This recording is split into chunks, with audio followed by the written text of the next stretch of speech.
Hey everybody, Bearded Rogue here, and today I want to do an unboxing video of this game right here, Battle for Biternia. So, Battle for Biternia, full disclosure, Stone Circle Games, Stone Circle Press, Stone Circle Games, sent me a copy of this for review purposes, so just wanted to get that out of the way. In addition, I've already played this game. I played a previous version of this game. This has some slight updates from additional playtesting and stuff that they do, or that they've done, including some of the playtesting that I did, so I also want to get that out of the way first. But that also means that this unboxing is going to be a little bit more detailed than most because I actually know what everything in the box already does. So, this is the cover, the amazing Fabio Fontes from Portugal, the same artist behind Millennium Blades and some of the other Level 99 games stuff, did the cover art for this and all of the pixel art inside. I absolutely love him as an artist. He really captures that video game anime type style, and his pixel art is top notch, so you're gonna see that as I show you everything else that's in the box. The other thing I'll say is that this is a Gamecrafter version of the game, so these are not the final components. However, it will let me show off a little bit of the Gamecrafter and how they've improved over time, because I have some previous Gamecrafter games and this is the best one I've seen, and it's the most recent one I've seen. So let's go ahead and get into it. Here's the back of the box with some descriptions of the game and the contents and all that good stuff. So the box itself is a little thin as far as board game boxes go, but it's good quality. Everything is where it's supposed to be. There's no splits or anything like that. It survived shipping. It contains all of the contents of the game, so the box is perfectly adequate. It's just not one of those coffin type boxes that you could be buried in like some publishers are releasing now. But all the way around artwork, really cool like that.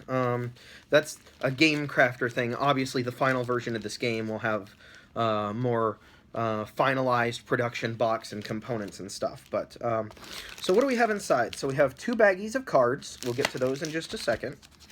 We have 1 baggie of tokens, and it has the disclaimer from the Gamecrafter. I don't know if you can see that. It says that these are all laser cut, and I don't know if you've ever had laser cut components. Victory Point Games used to laser cut all of theirs. They may still, but they're going to smell like burnt wood, which is a fantastic smell in my opinion. And you're going to need a paper towel to wipe the soot off of all of the edges and everything. So just keep that in mind.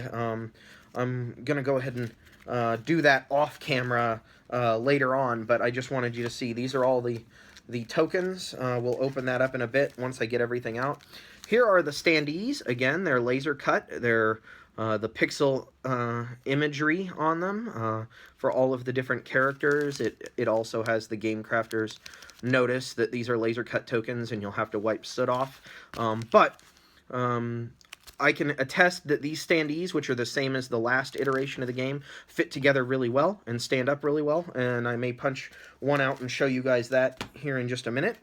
We've got another set of tokens. These are some larger tokens, including the first player marker and the ice block and the hunter's favored enemy token and a trap token, just as examples of some of the tokens. We have character standee plastic clips. These are also good for the cards that you've played, so that everybody can see what is active and everything around the table if they don't want to try to glance at the table. But we ended up not using these at all when we played the game. However, they are in the box, and they're blue and red because this game is either 2-player or 2 teams of 2. So you only need 2 colors. Here are all the slider clips for keeping track of the hit points and levels of your various heroes and structures and stuff, so that's what is in there.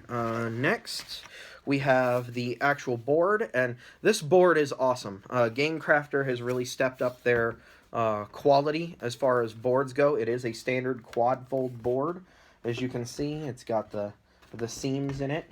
And it also has this fantastic Fabio Fontes art It's a pretty decent size, and if you've ever played a MOBA of any kind, it'll look somewhat familiar to you as the different lanes that you can travel through. There are the No Man's Land sections that have extra coins, and then all of your towers go here, and then the bits which you're defending are in the corners, the blue and the red side. But really cool artwork and really wonderful structure as far as the game board. It feels tight, but at the same time gives you some options to sneak around your opponents. But really high quality game board from the Gamecrafter. So think of this as a double review, both the game and the components from the Gamecrafter. But really cool board, really functional board. Love it. Next, we have the sheets that let you track the hit points of your towers and your bit, which is the object that you're defending. So each tower has hit points and your bit has hit points. If your bit ever goes down to 0 hit points, that's when you lose. Your towers defend the bit, and then it has some rules information in here on how the towers attack and everything. We have another set of tokens, which just has one token really in it. I'm not sure why this one is so much larger than all of the others, but it is in there. We didn't use this token in the game that we played, the games that we played of it. I'm not sure exactly what it's for, but it is there, and it's a larger token size. So you can see Gamecrafter can do various sizes of tokens. You have the squares, you have the custom cut standees, and then you have the little tiny circle tokens, all cut with the same laser. Then you have the player board, and each player board has space for 2 heroes, so you'll have 2 of these in front of you if you're playing by yourself. If you're playing as teams, each one of you will have one of these. I love that it's stylized as a controller. Your character cards will sit over the top of the controller bits, and you can track your hit points and your levels on these using the slider clips. The boards here are not actual boards. They're thick cardboard. They're totally functional for what you use them for. I don't know if the final version of the game will still be cardboard rather than player board or style, but the functionality of these is perfect. These are awesome. And then the rule book, and the rule book is gorgeous. Like, it's a full color rule book with some awesome layouts telling you what everything is and showing you how to do the character draft in the beginning of the game and giving you examples of the combat, and just, it's a very, very detailed rule book. I actually went through the rule book to help them proofread some stuff and see if their organization made sense from a learning the game standpoint. So I don't know if this version of the rulebook is the updated version or not. I haven't had a chance to read it yet, but their initial rulebook was already really good. Like, all the information that you need to play the game is very much in the rulebook. It's got full sidebars here so that you can quickly scan through the book and see where the different things are, and there's summary rules if you don't want to read the full section. It's really well done. It's got the little table of contents immediately on the front, so yeah, really good rule book. I was very happy with it, even though I offered them like a page of suggestions when I played this the first time as to what might have helped me and my group learn the game more. The publisher's been really awesome about accepting feedback, and they really, really want this game to be of the highest quality, and I respect that, so I'm really excited to see what changed from last time I played it. But let's go ahead and open some of the cards. So, the cards in here, there's a couple of different kinds. You have the basic cards that everybody gets. So you have strikes and parries and defends and a dash. And every player will have these. If you're playing as a 2-player game, you'll have double the number of these. It really scales very well from 2 to 4 players. I love that. It doesn't play 3 unless one person is willing to double up and play as if they're playing as 2 players. But it's really good, a really good team game. So you've got the basic cards, and then we've got some of the heroes here. So here's like Cyrus the Paladin, and here's Boreas the Hunter, and here's the Cleric, who's unnamed yet, and here's another unnamed assassin. And as you can see, there's a very good representation in this game. You've got genders, skin colors, apparent genders, let me rephrase that. Skin colors, and representation is about 50% male-female. Men and women equally represented in a game, who knew? But let me just go ahead and get out the heroes here. So here's the monk. Again, awesome pixel art of the various characters. Sterling the Archer is probably my favorite pun I've ever seen in a board game.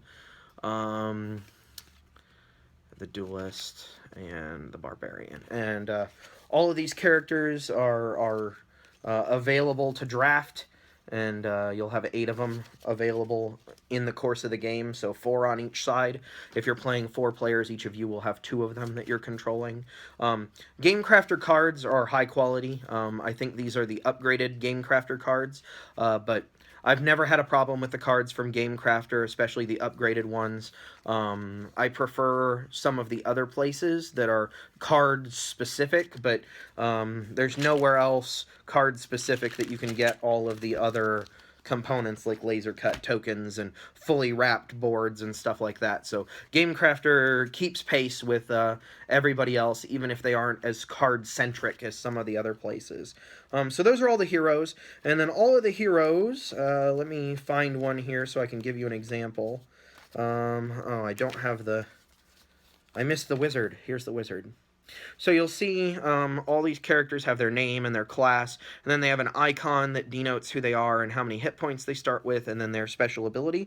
Well, this icon also lets you know which abilities are theirs. So all of your heroes have various abilities that they can learn. So like, here's an example of the Prism Bolt, which is the wizard's wizard ability. This is an ability that you can start with at level 1. It has the silver border there, so you could start the game with this one. You start with one ability, and as you level up, you gain a new ability each time you gain a level, up to level 4, at which point you unlock your gold ability, in this case, Meteo, which is basically a big-ass meteor storm that totally wrecks face.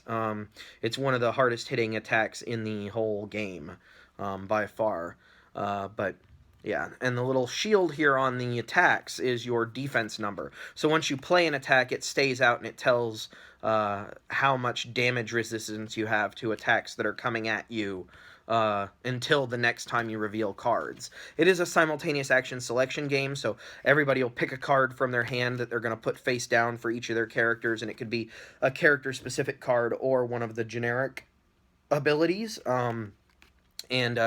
You can place those face down, and then when you activate the hero, you can reveal it.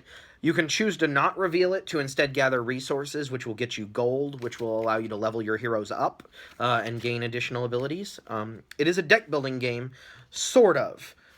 You are adding hero abilities to your deck, and you can discard any number of cards at the end of your turn and draw back up to a fixed hand limit. So unlike a lot of deck builders, you don't have to pitch your whole hand. You can just get rid of what you want to. In addition, whenever your heroes die, they aren't removed from the board. Instead, well, they are removed from the board, but it's only for a limited time. You put the hero card into your discard pile, and then when it comes back up again, that hero respawns and comes back into the fight. So nobody's ever out for too long, especially since you can discard any number of cards at the end of your turn, so you can just keep moving forward based on your hand limit to continually get closer and closer to the respawn of your characters. So you're never really out of the fight, as it were. In addition, your towers are pretty sturdy, so they can take some punishment while you're down a hero or two. In addition, this is a recommendation that we made, actually, and it's so cool to see it already incorporated into the game. And these are summary cards of what all the heroes do. These are useful for two reasons. One, because they make the draft easier. You can actually pass these around to people so that they can see what each character does and roughly what their powers do. And in addition, when you play the game, you can hand the cards from your characters to the opposing team so that they have an idea of what you are capable of, so that it's much more about strategizing and not being caught unawares by an ability that you didn't know existed. Because this is made to simulate MOBAs, understanding the capabilities of the character is very critical to the strategy and success of playing as a team. And so these are an addition that were put in the game, I believe, just because of us. It may have been some other feedback in addition to ours, but I'm really glad to see these in the game. These are going to make the initial draft phase go really quickly, and they're going to be really useful during the game when you're working with your teammates, or when you're just trying to plan your strategy of how you want to use your heroes yourself. So cool that these made it in. I'm super excited. And just the rest of the cards, I'll sort these out later. They're all individual cards for the different heroes' abilities. Each hero has 4 different abilities. 3 standard abilities, and then 1 ultra ability that they get at level 4. That covers the cards. I'm not going to bother opening up the standees or the sliders. You know how those work. I'm not going to open up the player boards because you can see those. Let's go to the tokens. So the tokens here, I'm just going to open this baggie here. The tokens in here, you can pull out the thing and you can see that there's all these little tokens. So like here's a gold token. It pops right out. No problem with punching it. I'll wipe off the soot around the edges later, but you know, it's standard chipboard tokens. I mean, it's laser cut, so it smells really nice. Smells like fall to me. I love the smell, but the tokens are all here, and you can see that they're different quantities depending on what they do. Some of the tokens are specific to specific characters, like here's the Assassin's tokens that they place on opponents that make them a little bit more powerful when striking those opponents. But those are the circular tokens, and there are 3 punchboards of that, mostly gold and various status effect type tokens. They've got some more room on this sheet based on the Gamecrafter sheet sizes, where they could add some more if they wanted to. In a formal printing where all of the punch boards would be specific to this game, they wouldn't have any extra tokens like that. But and then here's the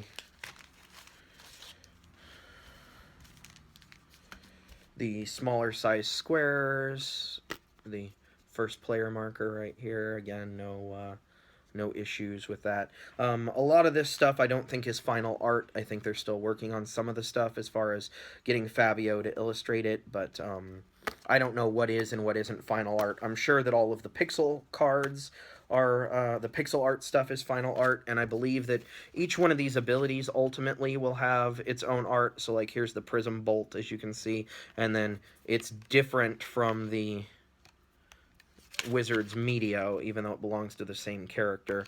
But a lot of it has this placeholder art, which is a black and white version of the generic card art, which totally works for a prototype. It's completely playable, but I think they're planning on filling out all of the cards with unique artwork, other than maybe the basic cards. I think this is final, but this will have its own unique palette and artwork once they finally get to it.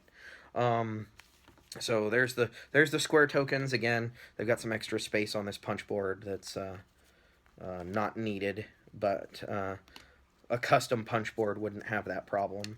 And then the large punch board here,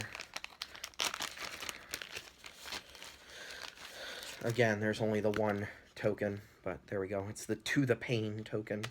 I think it has to do with the duelist, but yeah, that's it. And as you can see, each set of punchboards is in its own baggie, so it's going to be really easy to separate all of these out and bag them up and everything. Oh, the most important part, the standees. Let me punch one of these out for you so that you can see how awesome these guys are.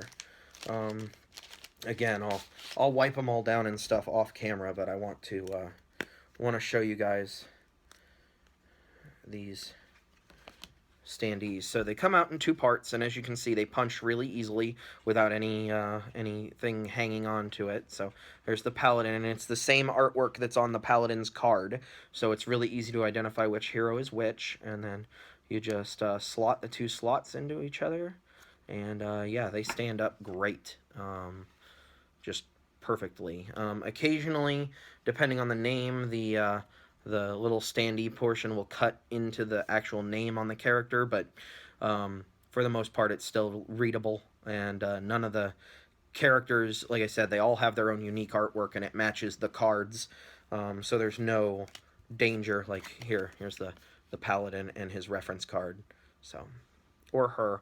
I'm not sure. Either way, the paladin has really long flowing locks, and I love them, with the white hair and everything. Totally badass. And real armor. But regardless of the apparent gender of the paladin, it's really easy to identify that this is the paladin, even if you can't read the word paladin underneath it. But yeah, all of them have these little standees, so, you know, there's standees for everybody. There's standees for the neutral buildings, the towers, and the bits, which are the things you're trying to destroy to win the game. Each one has their own set, and they all look so awesome. And I'm really looking forward to getting this all cleaned up and punched and baggied and to the table as soon as possible. So this is Battle for Biternia. You guys will be seeing a full review of this at some point on my channel. It should be pretty soon, actually. As I said, I've already played it, and I love this game. That's a spoiler for the review, but it's a really, really good game, and I'm excited to have a new copy of it shipped to me after having irresponsibly lost it at Gen Con. And thanks again, Stone Circle Games, for sending me a copy so that I can share this with my very MOBA oriented gaming group. They love them, and this really captures it for them. So I assume we're going to be playing this very soon, probably as early as our next game day. But Battle for Biternia, guys. You'll hear more. Bearded Rogue, out.